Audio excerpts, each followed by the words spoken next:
Hello, hello. Welcome to What's Working Now. Today we have an amazing story. This is somebody that I met privately, personally. Maybe we'll tell that story. I don't know. And the more that I came to understand Justin, the more I was fascinated with his story. And we're going to talk about an individual who was doing incredible things in the corporate world, how he moved from the corporate world, built his own entrepreneurial empire. He's an author of the book, The Upstream Model. This is Justin Stoddart, by the way. Justin is the author of The Upstream Model. He is the host of the top podcast, Think Bigger Real Estate. He's a father of 6, no big deal, and has a coaching and training company that services the real estate corporations, companies. Justin, welcome to the show. Hi, my friend. Good morning. So good to be with you. So good to be with you too. And you and I have had multiple conversations, and at the same time, I know there's still so much more that I don't know about you. And so I'm really excited to dive into your story, how you made the decision to leave your corporate job and to move and do your own thing. And as an entrepreneur myself, like, that's not easy. And I can only imagine it's especially not easy when you have 6 kids and a wife and all of those responsibilities. So before we dive into that story, I want to share this story of an experience, and maybe it is this story, but I always like to start with, tell us the story of an experience that has really formed and shaped how you view the world today. Great. I probably would be remiss if I didn't say being a dad has been the most impactful way of me seeing the world. Everything from my spiritual life has completely changed. Everything from what matters to me, the reason why I do what I do. I shared on a coaching call with some of my clients yesterday that more is caught than taught. And you realize really quickly that you can say all the right things, but at the end of the day, the way you live is the ultimate indicator of who you are and what you're teaching those around you, both in business and in life. And I think you realize that life really gets great when you're working for something much bigger than yourself, when there's a deeper purpose behind just something bigger than just making money or earning the next award. But when you're really trying to form, at least for me, right? For everyone, it's different. For me, it's really trying to create 6 great little humans that go out and do good in the world, and realizing the responsibility of, it's not just a matter of kind of checking in on that. Like, it actually has to be my focus amidst everything else. They recognize when you're there, when you're present, when you're not just physically there, but present. They'll call you on it. Dad, put down your phone. Dad, did you hear what I said? Dad, are you listening? What? Yeah. What? You better say that again. Maybe not. So yeah, I think that's, and just what leadership looks like. As I mentioned, that comment about more is caught than taught, that I think we can say all the right things, but if our actions don't show that we actually love our people, our actions don't show that we actually want to grow them and develop them and help them, remove obstacles from their life, you'll have a hard time getting people to follow you. Now, your family has to follow you, at least to some degree. But people in business don't necessarily. And so I think it's, the family creates a great microcosm for everything in life, but for how to really lead and how to love people and how to put other people ahead of yourself. So yeah, I'd say that's been the hardest. I think about that last night, because I had a 4-year-old with her feet in my back in the middle of the night, and her older 6-year-old sister whispering to me that she couldn't be in a room by herself because she was scared. So yeah, I'm here today.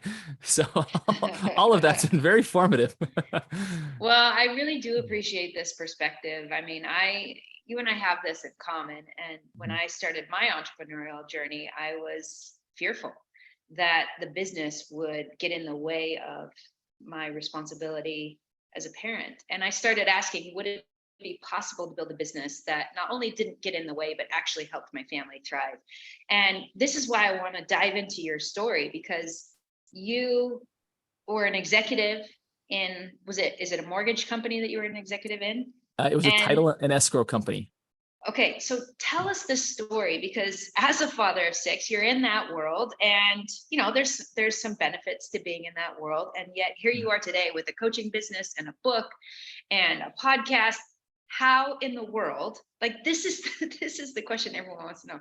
How in the world did you go and bridge that gap between those 2 worlds? Yeah, I mean, I would say the story's not totally written, right? I mean, I'm 7 months into my entrepreneurial path, fully out on my own. And I'm excited about the direction we're headed, but yeah, it'll be, the story continues to play out. But yeah, it got to a point, I think there comes a point, I think I shared this with you in private at one point, Katie. I said, there's a point where everything on the outside can look great, but inside your soul is restless.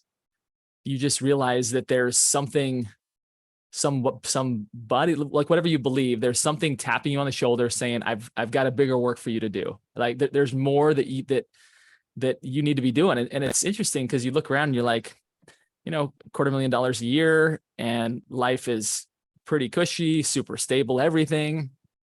And yet you're miserable inside. And it's like, am I just super ungrateful? Like, am I just like a bad human because I'm not grateful for this opportunity and a company that took such good care of me? Like they were just like, let me just be super innovative and creative. And I'm like, why am I not happy? What's going on? Right. And I knew that other areas of my life were in a good spot. So I realized it wasn't, spiritual dissonance or trouble at home with my family. Like things were good, yet inside my soul was, from a professional standpoint, was quite unsettled. And I knew that I had to, and I think what I've realized now as I look back is that I do believe in a higher power, and we have that in common, and that there are things that maybe we were created to do. And when we aren't on that path, we feel it, right? And we feel that there's something bigger for us to do, and that other people, even in our comfort, if we were to stay there, there's other people who would be impacted and inspired by our journey who won't be, right? That domino won't fall if we just stay comfortable. And I think that starts to weigh on us. And that's kind of where I was at, is like, I knew even probably 3 years prior that I had just grown beyond where I could go any further. I could continue to stretch my income, but from me growing. And I realized that my happiness as a human has a lot to do with my growth, regardless of what the income looks like, regardless of what, like, if I'm growing and I see more growth opportunity ahead of me, I love that. And I was just to a point where, like, I don't see a path. I don't see a path where I can continue to grow. In fact, I was starting to get kind of tampered, like, okay, that's enough. Okay, whoa, slow down here, right? That's beyond what we hired you to do. And it was, as much as I tried to be innovative and be a great intrapreneur, which they let me do for a long time, I realized I couldn't do it anymore. I needed to grow more, and something inside was very restless, saying like, it's go time. So how I did that. Wait, can we dive into that a little bit? Because like this inner turmoil that you're talking about, I think can pop up in many different ways and times in our life. And, you started asking questions like, well, am I just being ungrateful? And why am I not happy? Mm-hmm. I'm curious, like, as you started to feel these things, how did it start to show up or surface? Like, were you grabbing the steering wheel in the car and like, just, or were you having conversations with your wife about this, like maybe hesitant to talk about it? How did it start to surface? Yeah, I think I started to notice that my focus was moving off of my core job responsibilities. Like there's certain things in my industry that I was able to do. And there were certain things where it's like, but I want to do more. And so I just noticed I was starting to change my own job description. And I was starting to do things that weren't really, not ethically unaligned, but they were unaligned with what I was hired to do. And they were working for the company. But I also knew that I was part of a big organization that had, that moved slowly, right? And for good reason. They've been around for 115 years. And it was like, they're not going to let some maverick come in here and mess things up, right? Without them really kind of vetting it and going slowly. And that just wasn't what I was feeling. So there was that. And I was having conversations with my wife, and she was pleased with like what had happened as a result of this, this company taking great care of us. And but I was telling her, like, I really want to grow. And I felt like, I didn't have people above me that knew how to create a path for me. They wanted to, they just didn't know how. And it's like, cause that's not really what we do. And that's not really, and it's like, okay. And they were so good to me. Like I said, it made it extra hard, right? Had they not been good to me, it would have been easy.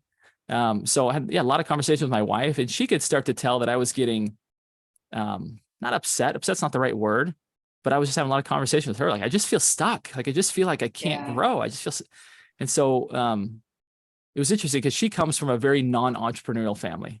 I mean, it's in my Sure. blood, in my DNA. All of my family members have built businesses, and I always thought, like, even in coming out of college, I built a high-end home building business. I just assumed that's what I'd always do.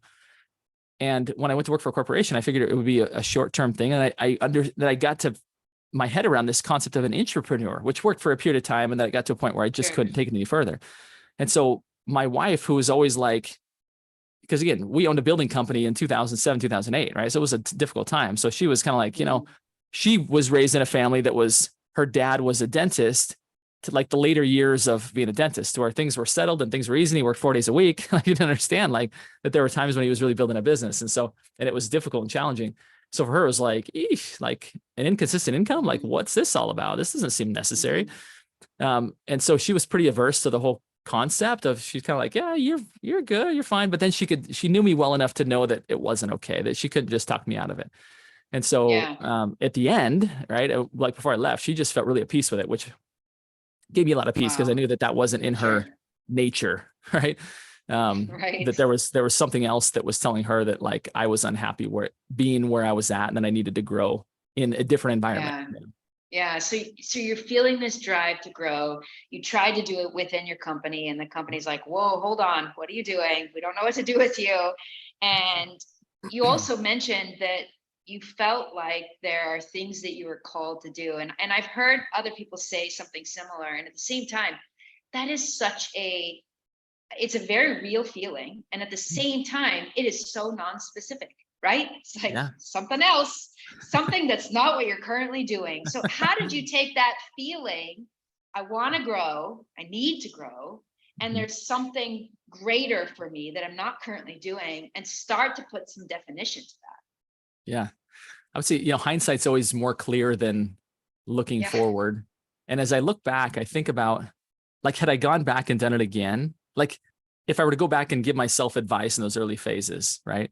Without just spilling the beans and telling myself, like Back to the Future style, like, here's like bet on this team. like I would have done that, right? But I would have told myself, like, lean into the areas that give you more energy, right? There's clues. Love it. Like find stuff that you feel like you're uniquely positioned and situated to where you can add unique value. And you see when you offer that value to whoever, that you see a light spark in someone else's eyes of like, wow, that really was helpful. And it does the same in you. I think there's magic there when you can really identify and unlock that's like, go down that path, right? That's a clue. Keep walking in that direction. Whereas when there's stuff that it's like, why am I doing this? Like, this is like, it's just kind of like soul sucking sounds too sensationalized, but it's like, it just takes the energy out of you, even though it's not that hard of work. It's not difficult when you just feel drained beyond what you should feel. That's a clue that that's not the right path, right? And I think you just start to listen and kind of feel for like, okay, what is it that really lights me up? Because I believe that when we can tap into that and we can find out, what am I uniquely positioned to do? And you can move in that direction, it won't feel like work, and you'll be able to not just create the best income possible for yourself, but the most impact. And I think we as humans discount how much value we get out of impact and making a difference. It's like, if you look at Maslow's hierarchy of needs, it's like the fulfillment, like it's up at the top. And so sometimes we're so focused on the bottom rungs of, kind of the basic needs that we don't get there. But if we just satisfy the bottom, we never get to the top. We feel stuck. So I think even if you're still working on those early phases of his hierarchy, right? His hierarchy of needs, you still should pay attention to what fulfills you and what gets you fired up. Because I think there's clues as to maybe that's what you should be doing entirely, wholly, solely. What's so interesting as you describe this experience, leaving the corporate world and moving into your own business. I've never worked in the corporate world. I've always done my own thing. I don't know why. Yes, I do, because I'm an entrepreneur. But like, even within entrepreneurship, I really resonate with your story, because I pivot coach, and like, it's interesting because I really resonate. Like, I was in the business that I had built, right? And it was my brand, it was my company, it was my 20,000 square foot warehouse and team. And yet I was feeling that similar turmoil. So I think there's a lot to that story and that experience that people can really resonate. And like, in a way, I'd kind of reached the limits within that business, and I was frustrated because I wasn't growing in the way that I wanted. And so I made that shift in that pivot, which is so interesting. I want to, like, you, as you made that shift and change, you've done some things that so many people say they want to do. You've written a book, you've created a podcast, and like, those elements are really essential to being able to build a business. Tell me, and I don't know if my internet froze because I'm in Puerto Rico and it freezes all the time. My question is, tell me, like, how you approach, well, I'm curious about both, but let's start with the book. How did you make a decision to write the book, and like, even what it was going to be about? Again, like, that's kind of, I'm going to write a book. Okay, what about? I don't know. I have like 1,000 things I could write a book about. So how did you start to make a decision? What's my zone? What's my niche? What's my area of expertise? And ultimately, like, I see the book on the shelf behind you. So what was that process like for you? You know, it was it's funny enough, funny story. It was nothing like you described. Like, some people were like, I'm just made to write a book. I had a coach at the time, and he just, out of nowhere, in one of our coaching calls, he said, you know what, you should write a book. And I, like, literally, had I had liquid in my mouth, I would have actually spit it out. Like, I was like, what am I going to write a book about? Like, a children's book? Like, that's the only thing I could think of, right? I read bedtime stories. Like, I have no, like, there's no book in me.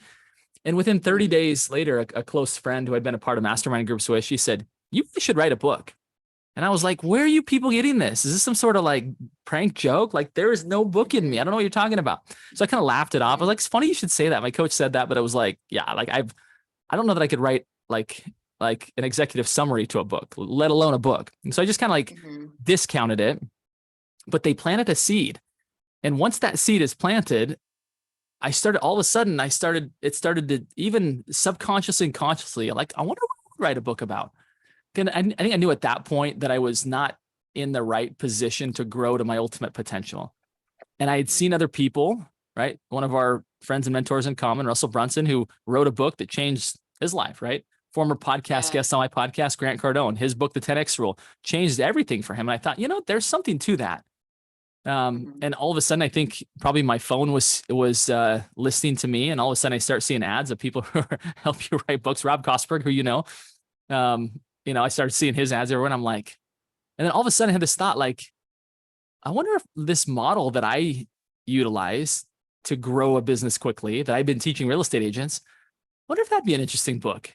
And I just started noodling on it, and all of a sudden it started to come together, and I started getting ideas. And so then I reached out to Rob's team, who kind of helps authors become authors. And so anyway, with the help of good coaching, he is awesome. That's how it came to be. So, and I'll tell you, some people, there's certain mentors that I have, and they're like, as soon as they finish one book, they're on the next book. They're on the next book. I'm like, I don't think that's me. I don't know that I'm an author. I think I wrote a book. I think there's a difference. It's like someone who's a downhill skier and somebody who goes skiing for the day. Like, I'm really proud of the book that I wrote, but I don't know that I would do it again. And that's right. I might, on our next call, be like, I've got another book going. But it was a very difficult process for me. Like, it took a couple of years, in part because I was doing it between the hours of 4 and 6 a.m., right? Because I had a corporate job. I had to be there 8 o'clock. And I had, other commitments with family and spiritual life and all stuff. And so it was like, I was up before 4 o'clock so I could be in my seat writing for 2 hours from 4 to 6 a.m.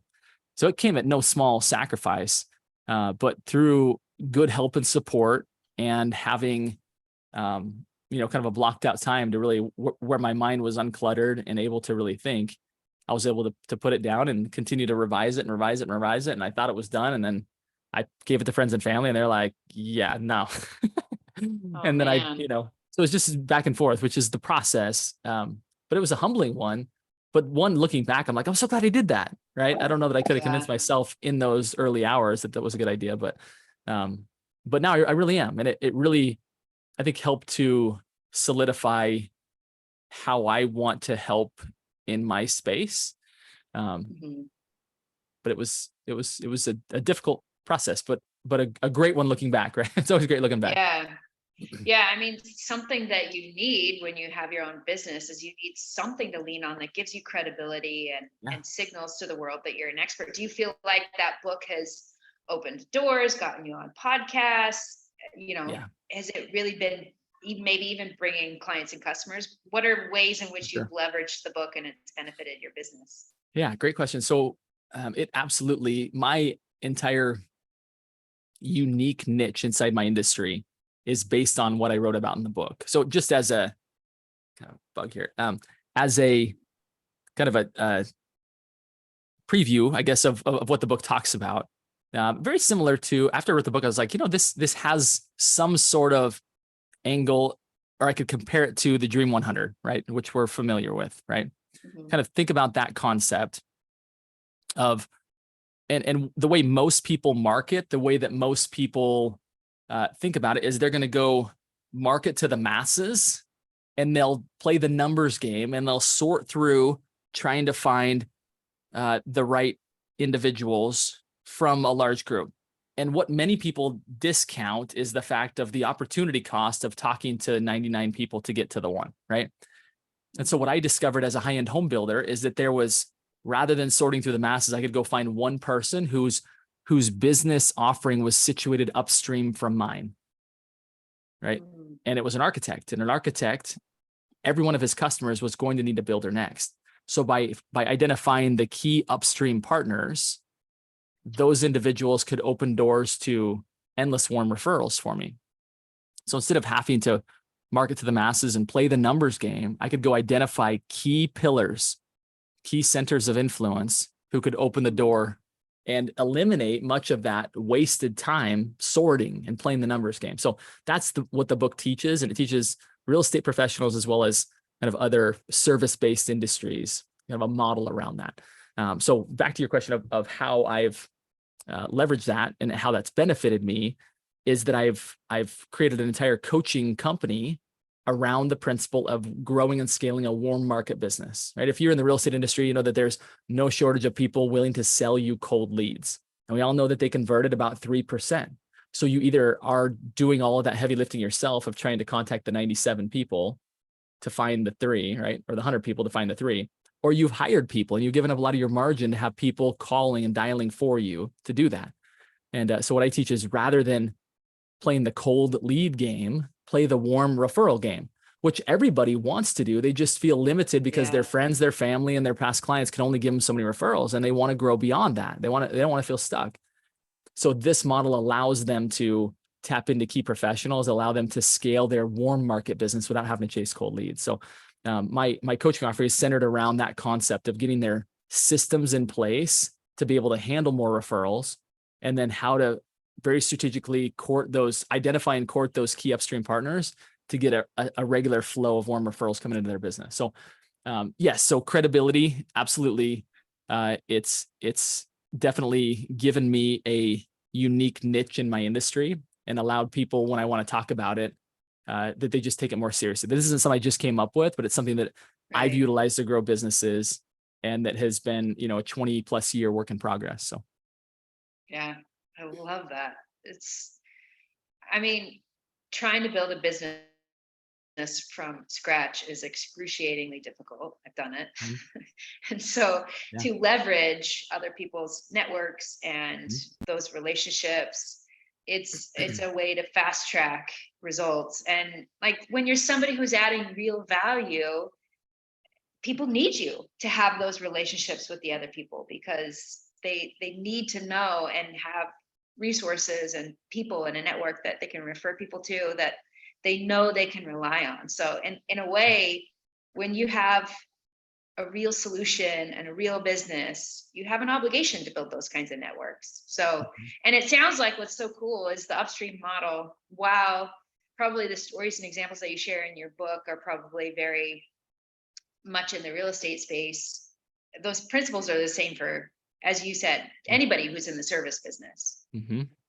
Yeah, I gotta make that disclaimer up front, is that I was writing that through the lens of being in the real estate industry, but I kind of count off, any half dozen plus industries that the principles are directly applicable to, and many more, right? But those are the ones that I have direct contact with. So Yeah. What are some, either good or bad, things that you have kind of run into or discovered as you've made this shift over the last 9 months fully into your own business? Things that maybe you couldn't have seen or known or understood until you fully came into this world. What are some discoveries that you've made as you've made this shift? yeah, one of the things that I'm really fortunate to do, and that's why I talk about my former company with such respect, is that they're my biggest customer right now. So what I wanted to do internally was to build a coaching program to serve the people that were our business development people. And I realized it was going to be a 5 to 10 year effort to get that approved. Yet it was in high demand. People wanted that help. And so on my way out, I said, this is what I want to do. I realized it wasn't going to happen very fast, but I'm going to pursue this. And I'd be more than happy to do this for our people as an outside consultant. And I got really quick support and response saying, yes, please help us do that. And so I was able to, create a customer out of my former employer, which I'm really grateful for. I love them and I'm excited to continue to help them grow. The one thing that I discounted, one thing I didn't predict is how, when you're an entrepreneur, like speed is super important, right? Because cash flow is critical, much more so than a Fortune 500 insurance company. And big corporations don't move at the speed of entrepreneurs. That's part of the reason why I needed to go, right? Is because I couldn't move that fast. Yet from the outside, trying to work with big corporations that are slow, like that, you just have to be prepared, right? You have to be prepared that they're not going to move at the pace that you want to move because they're already busy and they already have something that's working. And you don't necessarily fit into their agenda right now. And there's committees and, toes you're stepping on, like all this stuff is you just have to account for. You need to go fast, but you need to be patient when others don't go fast, right? And have cash flow and cash reserves to be able to accommodate that.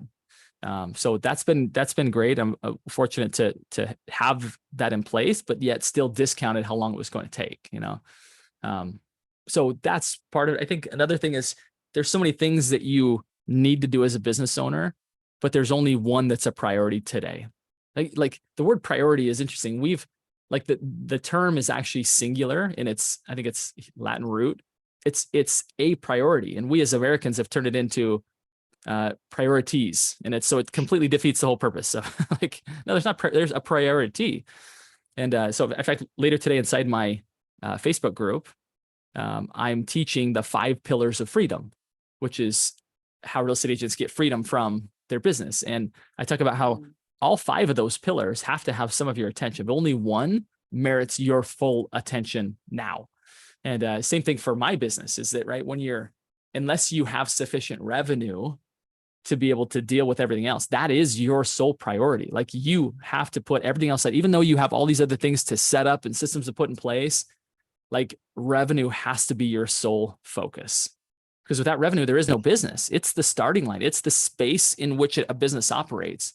And I think most business owners, again, myself included, can get caught up in a lot of the operations and customer service and team and attracting great talent, but you're limiting how much space the rest of that has to operate if you don't focus on revenue, right? And so amen to that. Yeah. So that's been a great lesson for me of I need to create as big of a space as possible for all those other things to exist.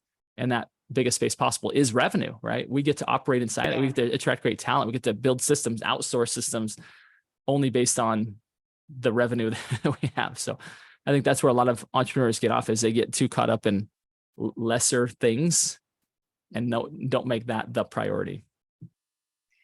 Yeah. I mean, I've heard multiple experts talk about sales can smooth over a lot of mistakes. And if you have a good sales system, good sales process, and even a really good product, then your customers keep coming back. And it's really incredible to hear your story, how as you were leaving your corporate job, oh, by the way, Like, Mhm. I'm happy to help you guys.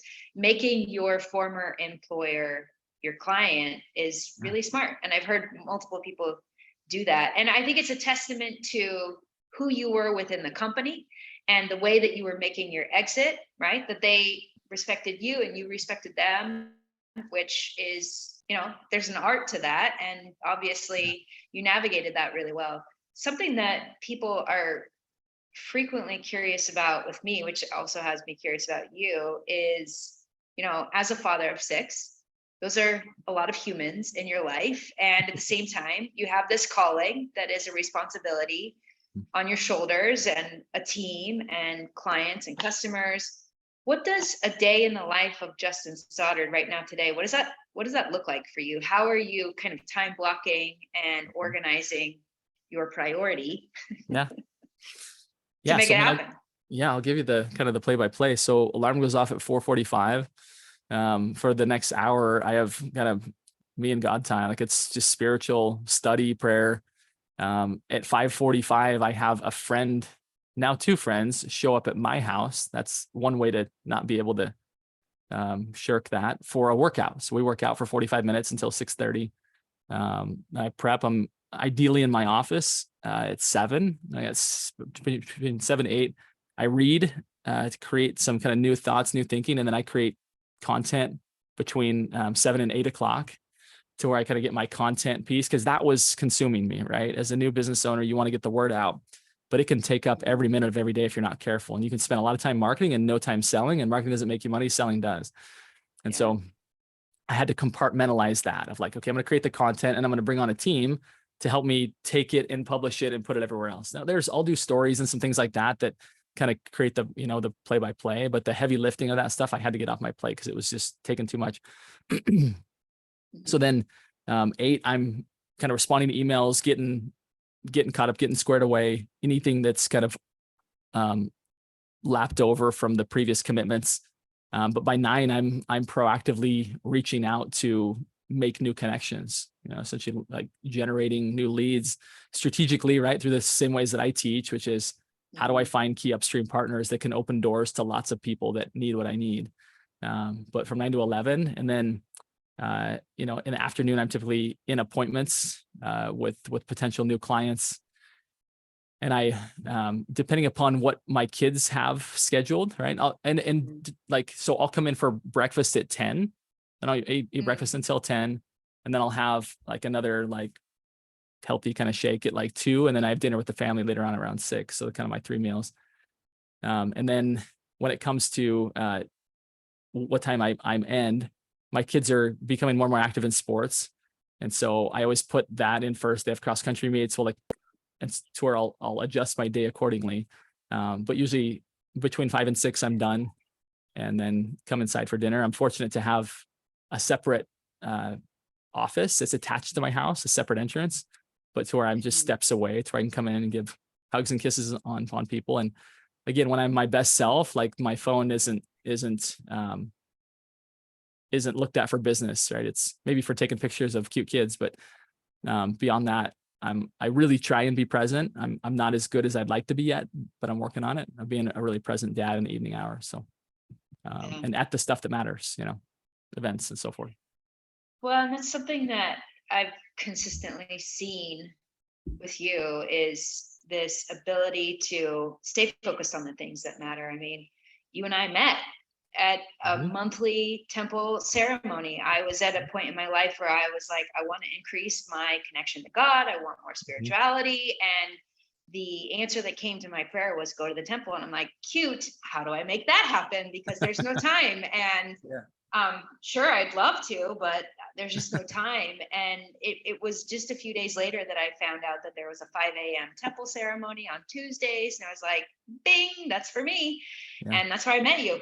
Yeah. On Tuesdays, we would be there in this temple ceremony. And I think we just started talking one day on the way out. And you look familiar, I think is what you said to me. Yeah, exactly. And it's just a testament to you're not here giving us a fancy answer. You're sharing with us how you live your life. And I think that's an important distinction for people to understand. It's one thing to say, I do those things, but then we don't. And you're a man who lives the principles that you say you believe. And I think there's so much power that comes from being your word, doing what you say you're going to do, and living the principles that you believe. It's not easy. And if anybody has excuses, well, should have excuses, it would be you, right? I mean, you're an entrepreneur, you're a father of 6, you have a lot of responsibility on your plate, and you have created the time to do the things that matter to you. And I think all of us can learn from that example. So thank you for that's being the so open ideal, about right? that. I'm definitely not perfect in that. That's the perfect day that I strive to live up to, but that's not Sure. my everyday, unfortunately, right? I wish it were. Well, none of us are I'm working on perfect, it. right, Justin? So Right, working on surprise. But it's, yeah, I like, even as I was sharing that, I was like, I know he's gonna push back it. Yeah, it's just true. and acknowledge these things, which is, yeah, none of us are perfect, but you're right. Like, that is the ideal, and that's what you strive for. And a lot of times you do hit it, and maybe some days you don't, and that's understandable. That's the human element. And so tell me about how you run and manage your team. Maybe you don't have a very big team, I don't know, but like, what are some things that you have found to be really effective in leveraging yourself inside of your business with your team? Yeah, I found, I mean, if there was one thing that I loved about the company that I came from, is that they gave me a lot of autonomy. They believed that I was talented, and they believed that I had integrity, and they gave me a long leash, if you will, to run and to go and do, knowing that I would use that stewardship wisely. And I've tried to realize, okay, if I want talented people, there's some things like they need to be compensated well, and they need to feel like they've got freedom. And so we've really gone to a very autonomous workflow. And there's a very much an understanding of whose job is to do what. And there's also a very clear understanding of I don't have the capacity to do your job and my job, and I hired you because you're better at it than me. And so I want to give you ownership over this. And if you have questions, bring it to me. At times I might have suggestions of like, hey, why don't we try this? But and there's times where I'm like, I probably would have done it differently, but it's not worth it to try and we'll have conversations about it, right? If it's important enough. Sure. But at the same time, I don't want to be this oversight, looking over somebody's shoulder. If you've ever had like tried to type on a computer, like on a keyboard when somebody's watching you, like I'm half as fast typing. You ever notice that? Like if someone's watching you type, it's like, it's an awful experience. I'm like, why am I such a bad typer when you're watching me? And I think that's how good talent is that when you're staring at them, it bridles their creativity. And so I have an outsourced team that does all my content. They're out of the Philippines, and they're amazing. I love them as humans, and they're just so good. And so we communicate via Slack every day. In fact, I got a message here. Morning, Justin, since we started. And then my director of client success is extremely talented. And I don't give her set hours. She has a Calendly link to where our clients can reach out and schedule things with her. And then she has set coaching sessions that she's doing each week to coach on the operational side of the business. There's certain things that we've agreed that we want to have her at, which is our group coaching calls. So she's on all of those. But beyond that, and certain things that we've kind of added to her plate, like, hey, I think this would be good for our clients. What do you think? She's like, yeah, that sounds great. And like, we don't have any, like occasionally, probably like once a month or so, we'll hop on a Zoom call or we'll get together because she lives in my area. But it's very much like we communicate back and forth via voice notes in Slack. And she was actually over at a birthday last week. And I said, like, how are you doing with all our whole work environment? Like, do you feel like you have enough support, enough context? She's like, Justin, I love how much freedom you give me. Like, it's awesome. And I love the work that she does. So I think if COVID taught us anything, it's that people can work remotely, and you can actually have talent that maybe wouldn't be accessible if you made them show up to a certain spot on the map and checked in at a certain time. And I think if you have to do that, maybe you don't have the right people, or maybe the role just requires that. I get that. But for certain roles, I think to find the best talent, they need to feel like they own something, that they really own something. And so that's really how I operate. And I didn't hire somebody to do their job and my job. I really hired somebody because I'm not good at that thing. I need somebody better at it than me. And so I try to live by that. And when we do get together in person or via Zoom, it's even more delight. It's actually really fun. It's like, oh my goodness, I miss your face. So good to see you. How are you? Right. Instead of this like daily, like check-in call. And for some that works. Right. And maybe we'd be more productive not, but I do think that it would hold back some of the talent that we have if I were to require that, Mhm. Yeah, there's a lot of wisdom in that. I want to revisit something that you brought up early on in the conversation when you were feeling stuck at your job, feeling that constraint and feeling like you were called, like there was something else that you were called to do. Mhm. Can you dive into that a little bit more? Because I want to, like, I don't know, play the devil's advocate here. How is helping somebody grow their business? How is that your calling? Yeah. Again, I didn't necessarily choose like what that felt like. I just knew that I was uncomfortable unless I was doing that thing, I think probably the one thing that we have very much in common is, I believe that the most important work any of us will do will be within the walls of our own home. And I think that business gives, very similar to how revenue gives a space for business to operate.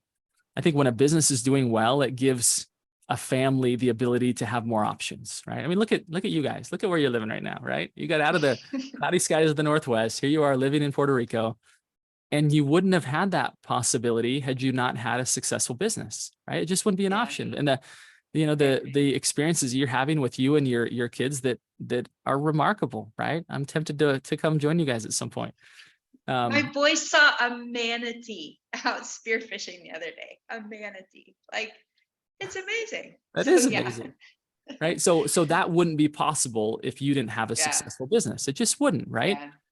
And so you think Yeah. about what does a successful business allow people to do, right? It allows them to get out of fear. It allows them to pursue a passion that is their calling, and it gives that their household, whatever that looks like for them, whether it's a traditional family in the traditional sense, or a single person who has the ability to go travel and kind of live in different places, like whatever it looks like for that person, it gives them more options to go. And kind of how I define, and if people have been wondering what the TB stands for, it's funny, I was interviewing Grant Cardone, and he said, does that stand for Tom Brady? And I said, no, it doesn't actually. It stands for think bigger. And so in case anybody's wondering, I do like Tom Brady, but that's not that much. So think bigger is what that stands for. And for me, it's really three parts. It's giving people the ability to live, give, and serve abundantly, without having to be limited. Just how do I want to live? What do we want to do? What experiences do we want to have as a family? What experiences do I want to have as a human?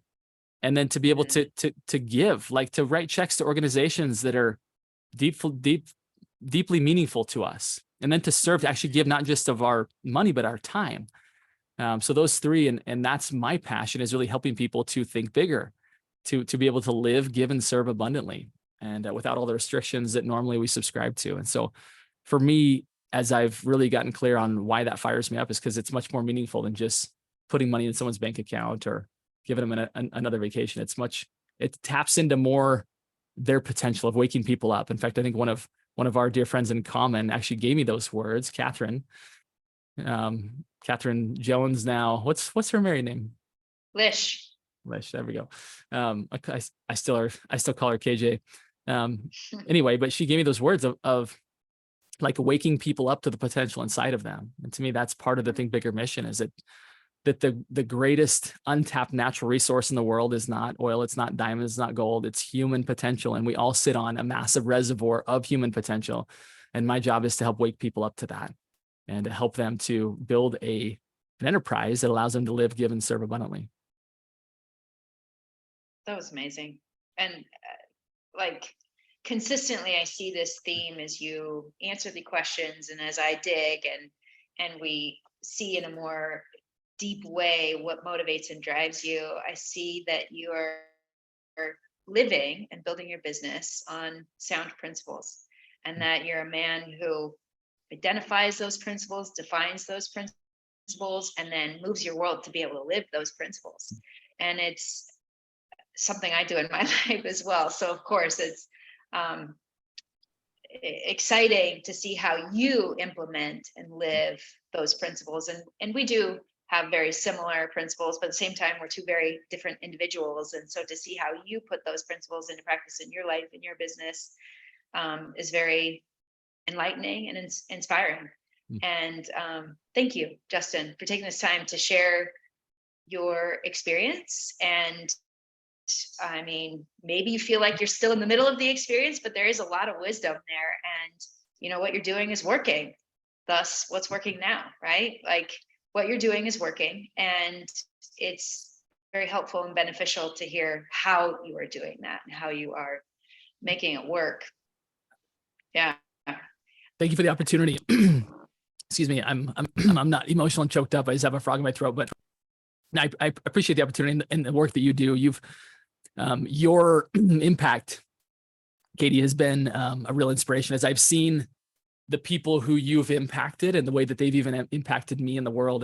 There's a ripple effect there that we probably won't see until maybe the next life. But thank you for the work that you do and for inspiring all of us to be better and live our lives of more purpose and meaning. So thank you.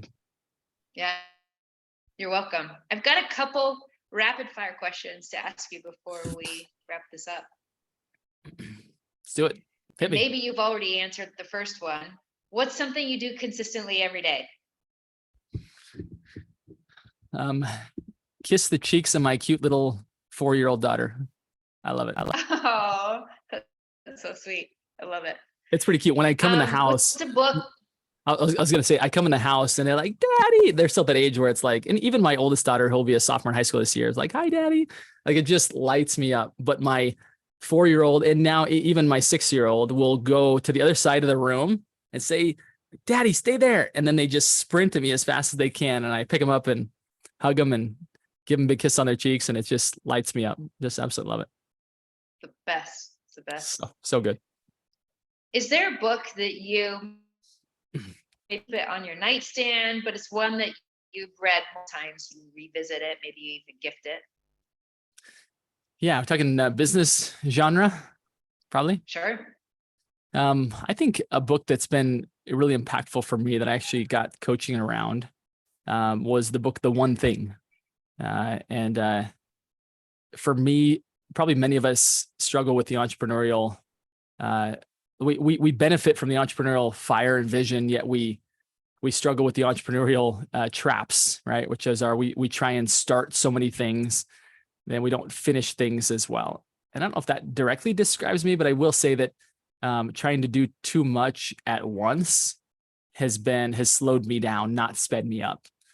And that book really gave me this concept of focus and priority and what needs to be, there's lots of stuff that can be done and would be great to have done now, but what's the one thing that has to be done now, that where if you do that one thing, everything else gets easier or irrelevant. And it's had a transformative impact upon me. So good. Such an incredible book. What's some good advice that you've received in your life that helped in a critical moment? I would say just recently, this one stands out. My dad, I feel like he was an entrepreneur all through my childhood, and he did okay, but it usually was like, it was really good and then it was bad, and it was good and it was bad. And now he's preparing to exit a business that in an 8-figure business. And it's like, wow, Dad, how did you you struggled a lot. Like we struggled a lot. Right. And then all of a sudden to see that kind of end result. And he gave me some great advice. He said, in fact, I got 2 bits of advice, so I'll be fast with both of them. But my dad said, hey, this is when I was leaving my corporate job, heading out into the world. He said, hey, a lot of people tell you to shun fear and to not be scared. He said, I'll tell you what, there's something that fear will do for you that nothing else can. It's okay to be scared. Like, don't pretend that it's not real, because it is. You're going to be scared. You're going to there's a real fear that comes when you've got people relying upon you, supporting you. And he said, but embrace it, because it's you can run fast when you're afraid. And he said, you'll do things that you would never do before. So he said, it's okay. Like, you don't want to live there forever, but be okay with it. It's natural, it's normal, and it's going to get you somewhere fast. And it did. Like, that was really okay for me to say, like, I'm not weird. I didn't make a bad choice because I'm scared, right? Like, Yeah. this is part of what everybody feels that's doing something they've never done before. It's okay. It's okay. So that was one. And then my mom taught me this. She was probably the original, at least founder of the concept of the Upstream model. She built a great 7-figure business using these principles in a totally different industry. And she said, in school, I used to get in trouble talking in the halls. And she said, I don't think I ever made any money based on what I learned sitting in a classroom. All my money has come from learning to talk in the halls, learning to go connect with people. She said that has been the biggest driver to my success, is really go connect, love people, go connect with people, and build powerful networks with people. That's the most impactful lesson I've learned, is to learn how to talk in the halls, which she used to get in trouble for in school, good. right? So good. So good. Beautiful wisdom. Justin, where are you most active on social media? I would say Instagram and Facebook. I kind of use those kind of somewhat synonymously, but I like how Facebook is more than just pictures, how there's more conversation there. So I would say if you're a friend of Katie's, I'd love to be a friend of yours as well. More people like that just help me be better. So maybe, if this has been helpful and you want to stay connected, I'd love to be friends with you on Facebook, and I'll make room for you, even if I've got to delete some that I haven't connected with in a long time. So please do reach out. Awesome. And we'll have a link in the show notes. Justin Stoddart, this has been an incredible conversation, very enlightening, very inspiring, and just want to thank you for being present, being so open, and sharing your story and your wisdom. My pleasure. Thank you so much for being who you are. It's been an honor to be here with you. Thanks. And for everybody listening, this is What's Working Now.